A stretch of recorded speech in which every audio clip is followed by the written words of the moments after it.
Hey everyone, and welcome to the Balanced Bodies Blueprint. I am your host, Vinny Russo. And I am your co-host, Dr. Erin Stansfield. And we're shifting gears from all the conventional fitness narrative you hear on most fitness podcasts, as our main emphasis lies in preventative healthcare, adopting a holistic approach to nutrition, and challenging the traditional views on various fitness topics. Our mission with this podcast is to provide you with the information you need to achieve optimal health. And on today's podcast, it is going to be a solo podcast. If you hear my voice a little bit clogged or a little bit congested, it is because I am a little bit under the weather, have been so for the past week. Something's going around. But this is going to be a solo episode. It's going to be on the quicker side. Number one, because I feel like shit. And number two, it's really going to deal with my expertise. Plus, Dr. Erin is extremely busy. So I said, let me just knock this one out myself. So what we're going to do is we're going to dive into red flags that you need to watch out for coaches. So people that are going to give you guidance on nutrition, on training, on both, on even life coaching, whatever you want to do, whatever you want to call it. That's what we're going to be talking about today. And this episode came about because I was listening to the Tailored Coaching Methods podcast with Cody McBroom, and he mentioned that he heard it somewhere else. And one of his really resonated with me, and I was like, oh, that's a cool thing to dive into. But we had different red flags, and I'm like, well, I feel like my red flag should also be said too. So that's why we're having this episode. But before I dive into that, just want to give a quick shout out to our sponsor, Legion Athletics. If you want to use the code RUSSO, RUSSO, at checkout, you could get 20% off of the first time you use it, and then you will get double the Legion points after that, which is basically like Legion cash. So the more points you rack up, the more you could put towards supplements of your choice to knock down that price even further. So without further ado, let's dive into these red flags. I might take some intermittent breaks to take a sip of water, clear my throat. So I apologize in advance. So I'm going to try to get through this as efficiently as possible. So red flag number one is dealing with coaches who push their nutrition religion on you. You want to make sure that this is a red flag because number one, there is no one size fits all approach to nutrition. If you've watched my recent social media, you saw I went after someone who pushed intermittent fasting as the cure to everything, right? Then you have keto zealots. Then you have carnivore people. And when you are interacting with these coaches and they're literally telling you, hey, you need to go keto, or you need to avoid all fruits and vegetables and stick to carnivore, or you need to intermittent fast, forget breakfast. I don't care if you wake up and you're hungry, forget that, right? If you deal with these coaches, you got to really ask them why. Well, what if it's not for me? Like, bring that to their attention and see the response. A lot of them will be like, well, it is for you. It works for everybody. Look at all my results. Look at all my clients. That's basically what they're going to say. So my whole thing is, a perfect diet is really going to be one that obviously you can adhere to and you can adhere to for a very, very long time. But it's dealing with your preferences. And if you go into a coach's style where they have a nutrition religion, where they don't want to veer off that path, number one, they're very closed-minded. And number two, it might not fit your preferences. So how are you going to adhere to something that you don't really enjoy? Now, if you are a person that really believes in keto and you find a keto coach, great, good. Then if you could sustain it and you want to work with them and you want to stay with it, perfectly fine. There's nothing wrong with that at all. My whole thing is if you are a really good coach, you have an open mind.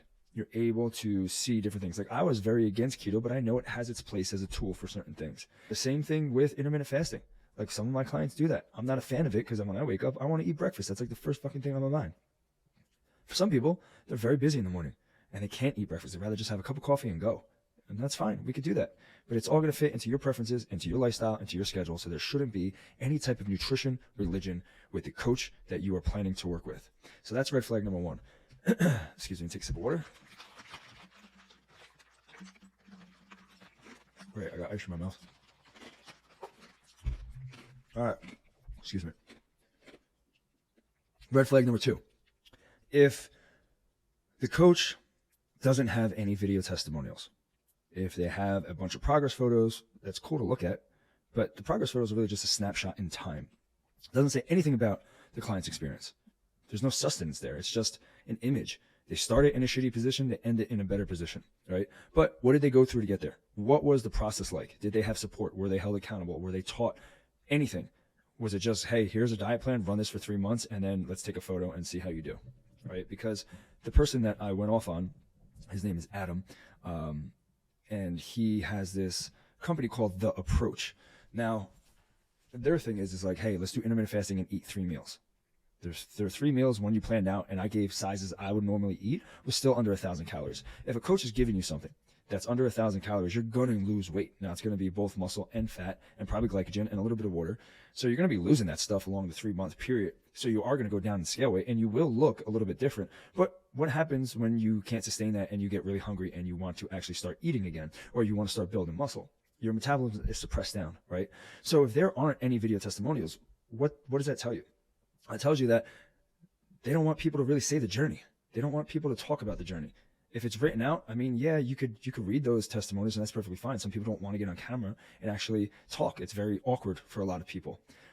And the problem with that is that coaches can make up their own fucking testimonials. They could literally go to ChatGPT and say, hey, write out a testimonial for this. This person lost this much weight around their waist. They lost this much, blah, blah, blah.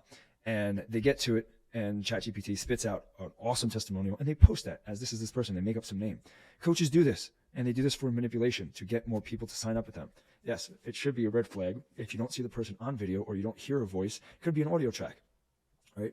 Now, could coaches pay for random people to give them testimonials? They could. That's extreme. You don't see that as often as them writing their own testimonials for themselves. So just going to throw that out there. So if they don't have testimonials, that should be a red flag. You should say, oh, wait, why aren't there any testimonials? If there aren't any testimonials, you're like, hey, can I speak to a past client of yours? Like this person in that photo, can I have their number and call them? Or can you ask them if I could reach out to them and kind of ask them about their experience and see what they say? If they say no, then you know not to go with this person. If they're like, yeah, okay, sure, it gives you a little bit more of a ease of mind, for lack of a better term, because it's like, okay, let me talk to them, let me see what it was like. Now, if they had, like, I make sure all of my clients, it's part of their contract that they have to do a video testimonial. If it's good, it's bad, I don't give a shit. Throw it out there. I know, I'm confident that it's not going to be bad. And normally people don't really want to talk shit, right? But there are some testimonials that were like, yeah, we went through this, we tried the choice program. It wasn't really for me until Vinny wanted to switch it up, and then we went structured. And even though that was a little bit too restrictive, I really got the results that I wanted, right? So they have that stuff in there and you could feel that and you could see it in their face and you could hear it in their voice when they're going through it. But the overall feeling from that video testimonial, honestly, is it was a very good experience. And like I said, I'm very confident in what we could do here at Balanced Body. So I'm like, you have to do a video testimonial.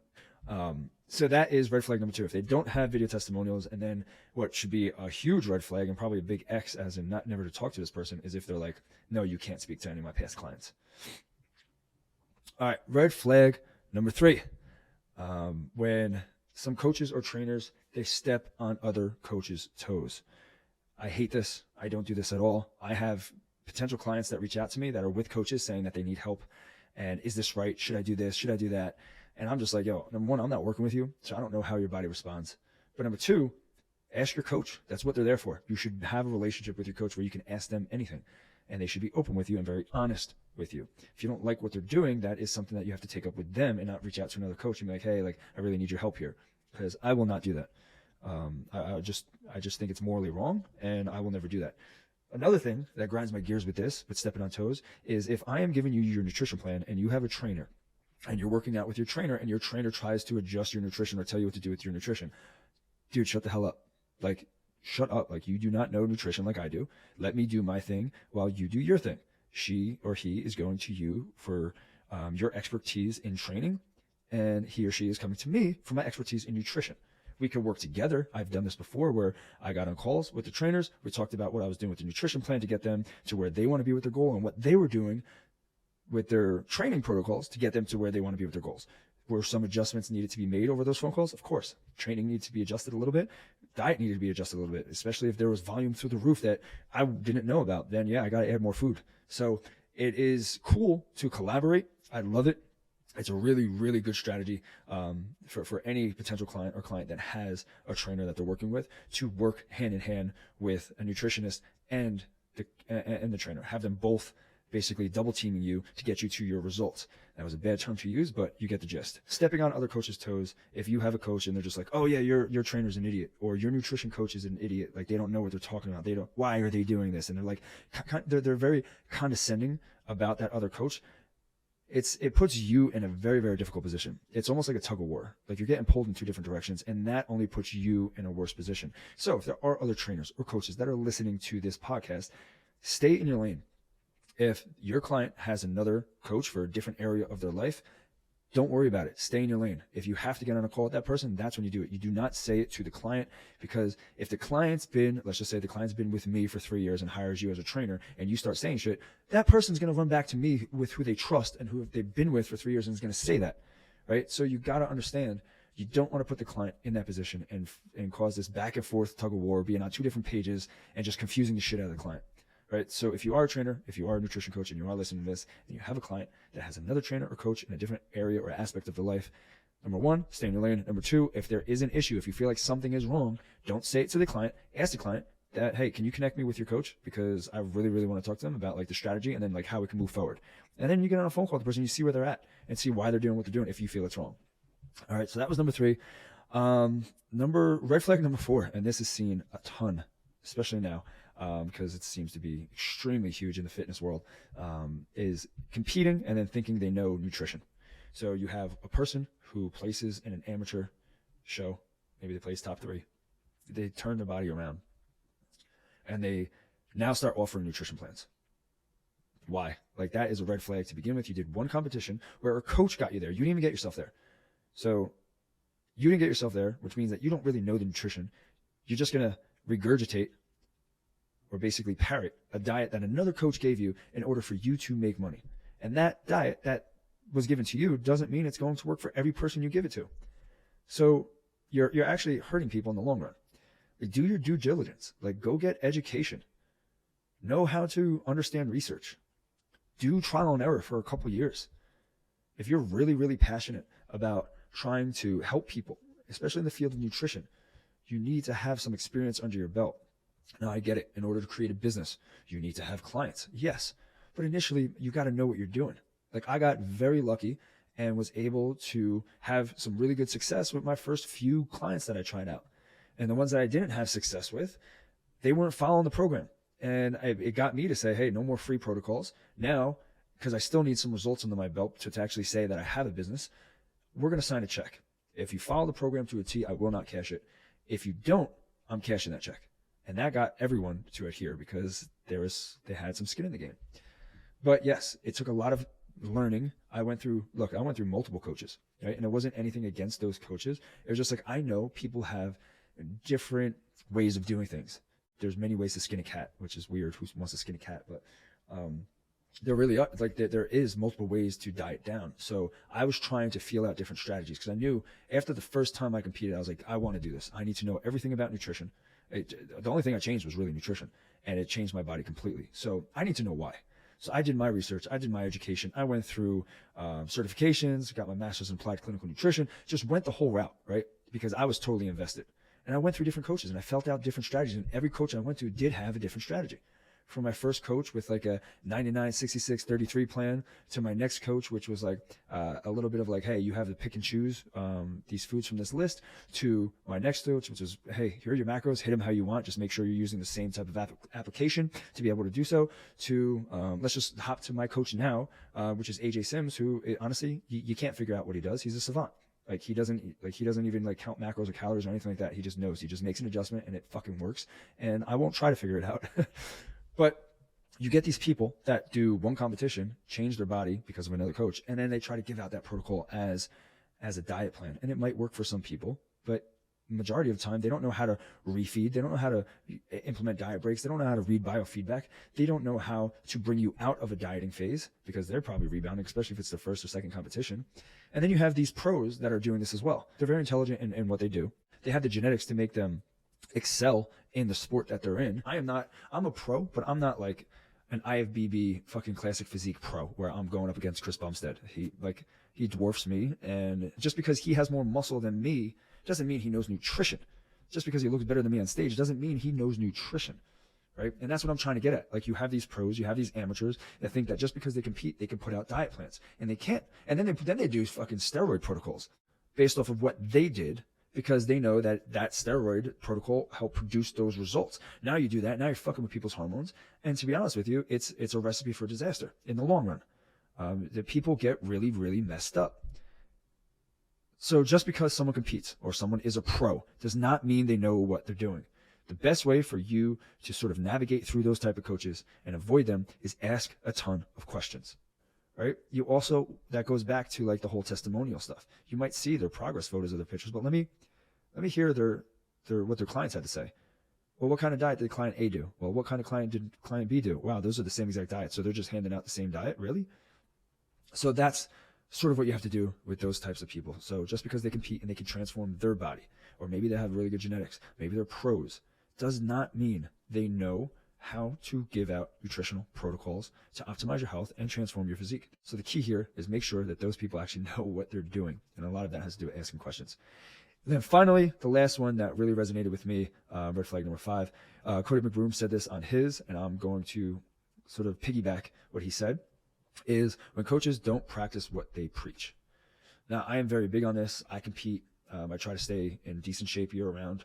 I do veer off plan, but I tell my clients that that's perfectly fine. The quality of life comes into play.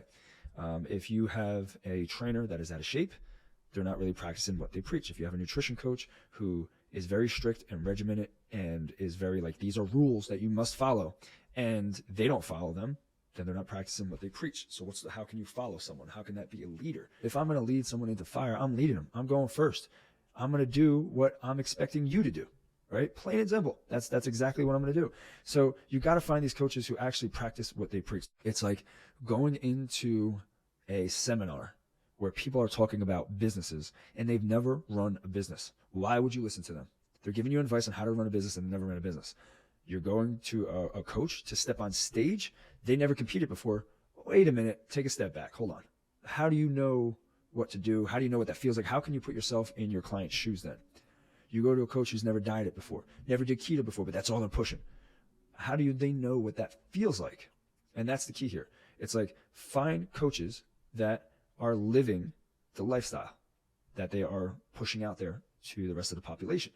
You want to stick with those people that are practicing what they're preaching and they're going through it. And then they have client video testimonials to actually talk about their experience with what they're preaching and pushing. And they're very open to be able to preach what they're doing, but very open to the fact that, hey, if it doesn't really work for that person, I can't push it on them as is. I need to work with their preferences, right? So they all kind of go hand in hand with each other. Like I just said, 3 other red flags there for this 5th red flag. So all these 5 red flags is something that you should look out for if you're really serious about trying to transform your body and if you're trying to optimize your health. Now, our company, Balanced Bodies, we basically cover all of these red flags. I don't step on anybody else's toes, neither does Dr. Aaron. When we talk about medical consults, you'll be working with Dr. Aaron one-on-one as well, and she doesn't step on other physician toes. She's like, whatever your physician says, I will support it if it makes sense. If it doesn't, I can have a conversation with the physician to kind of get a better idea of where their head's at. We don't have nutrition religions. I literally make diet plans based off of what you tell me you like and what you've normally been eating, and I kind of go with that flow, and I make adjustments along the way. There's all video testimonials. For every progress photo, you will see a video testimonial. We both Dr. Aaron and I compete in, we're both pros. So we were both pros in the WBFF. I went over to the FMG. I'm not sure what she's doing, but she's a bikini pro. We both live a very healthy lifestyle. So we literally practice what we preach. We do have indulgences, but we also preach to be able to have a quality of life as well. And yeah, that's basically it. So we cover all the 5 red flags in our business. If you want to know more about the business, you could always hit me up. You could DM me on social media. Just read the show notes. You could DM Dr. Aaron as well. Reach out to us via email or just hit us up, book a consult on our website. But those are the 5 red flags. If you are looking for help, especially with summer being right around the corner, make sure you kind of have these in the back of your mind when you're talking to that next person you're looking to hire to really help yourself out. So on behalf of Balanced Bodies, we just want to say thank you for joining us on this episode of the Balanced Bodies Blueprint. We are committed to bringing valuable content. And if you enjoyed today's episode, we'd greatly appreciate it if you can take a moment and like it and leave a 5-star review. On Apple, just go to the show, scroll down to the bottom and rate it there. If you're on Spotify, go to the show's page, click the 3 dots, and you can rate it there as well. And if you believe in the power of knowledge, share this episode on your social media to try and get the information out there to as many people as possible. And as you navigate your own path towards better health, remember that Balanced Bodies is forever in your corner. See you all next week. The The podcast content may include discussions of medical topics and health-related information. However, the information provided should not be considered exhaustive or complete, and it should not be relied upon as a substitute for professional medical advice or treatment. Always seek the advice of your physician or other qualified healthcare providers with any questions you may have regarding a medical condition or treatment.